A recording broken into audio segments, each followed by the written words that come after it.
उत्तराखंड सरकार ने खनन चोरी पर नकेल कसने के लिए बड़ा कदम उठाया है। हाल ही में राज्य को नवीनतम राज्य खनन तत्परता सूचकांक में अपनी श्रेणी में दूसरा स्थान हासिल हुआ है, जिससे प्रदेश को 100 करोड़ रुपए के प्रोत्साहन पर मात्र यहां पर पात्र बनाया गया है। रिपोर्ट देखिए।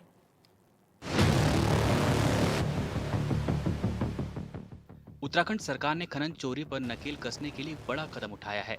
हाल ही में राज्य को नवीनतम राज्य खनन तत्परता सूचकांक में अपनी श्रेणी में दूसरा स्थान हासिल हुआ है, जिसमें प्रदेश को 100 करोड़ रुपए के प्रोत्साहन का पात्र माना गया है।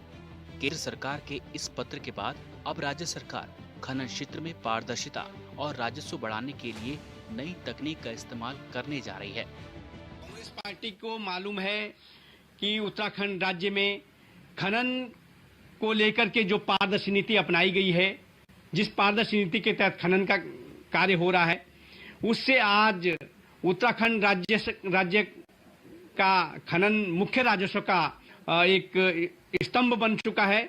और ये इसको लेकर के भारत सरकार के द्वारा खनन की पारदर्शी नीति के लिए 100 करोड़ रुपए का इनाम भी दिया जाता है। लेकिन कांग्रेस पार्टी जिस तरह से आरोप लगाती है, तो उनके आरोप अपने आप ही निराधार इसलिए साबित होते हैं क्योंकि प्रदेश के अंदर जो खनन का राजस्व पहले 100 करोड़ हुआ करता था, वो आज 1200 करोड़ के आसपास पहुंच गया है। तो निश्चित रूप से ये इस बात को प्रमाणित करता है कि खनन की चोरी रोकी गई होगी, अवैध खनन रोका गया होगा, इसलिए प्रदेश में खनन से राजस्व बढ़ा है। लेकिन कांग्रेस पार्टी के सरकार के दौरान जिस तरह से खनन के पट्टों में और खनन में जिस तरह से अवैध खनन होता था और उनके लोग उसमें शामिल होते थे, इसलिए उनको इस बात पर बोलने का कोई अधिकार ही नहीं है। कहा जा रहा है कि राज्य सरकार अब नदियों पर अवैध खनन की रोकथाम के लिए 24 घंटे नाइट विजन ड्रोन कैमरे लगाए जाएंगे, जिससे किसी भी समय होने वाली खनन चोरी पर सीधी निगरानी रखी जा सकेगी। हालांकि इस फैसले पर राजनीति भी तेज हो गई है। कांग्रेस ने सरकार पर निशाना साधते हुए कहा कि जिसकी सरकार उसी के कैमरे, ऐसे में कैमरा बंद कर सरकार खुद चोरी करवाएगी। कितने कैमरे लगा लो, कैमरों को तभी चलाएंगे जब जिस समय चोरी नहीं हो रही होगी। जिस समय चोरी हो रही होगी वो कैमरे बंद कर दिए जाएंगे। चोरी कौन करवा रहा है? सरकार तो चोरी करवा रही है। पूरे प्रदेश के अंदर पीठ थपथपा रहे हैं अपनी कि राजस्व कलेक्शन में हम सबसे आगे आ गए। अरे भैया, राजस्व कलेक्शन का काम नहीं है सरकार का।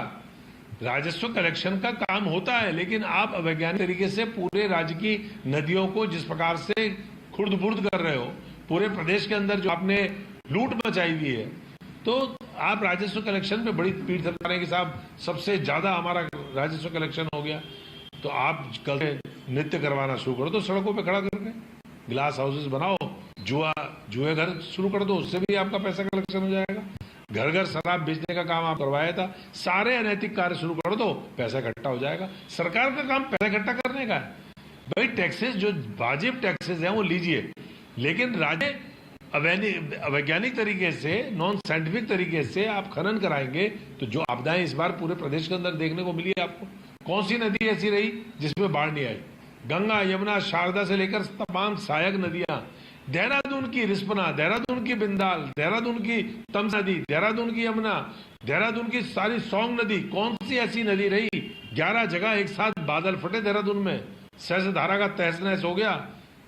आपने टपकेश्वर मंदिर में देखा कि कितना बुरा हाल हुआ। आपने पूरे, कभी आप कल्पना कर सकते थे नंदा चौकी का पुल प्रेमनगर में किस प्रकार से गिर गया? इतनी भयंकर आपदा क्यों आई? क्योंकि आपने अवैज्ञानिक तरीके से खनन किया। आपको मालूम ही नहीं है कि पुल के नीचे खनन नहीं करना। आपको मालूम ही नहीं है कि इतनी बड़ी बड़ी पोकलैंड, इतने बड़े बड़े मशीनें लगा करके पूरे राज्य अंदर जो आपने नदियों का तहस नहस किया है। तो खनन के लिए आप वो जो कैमरे लगाएंगे, वो कैमरे तो आपकी मर्जी से ही चलेंगे ना।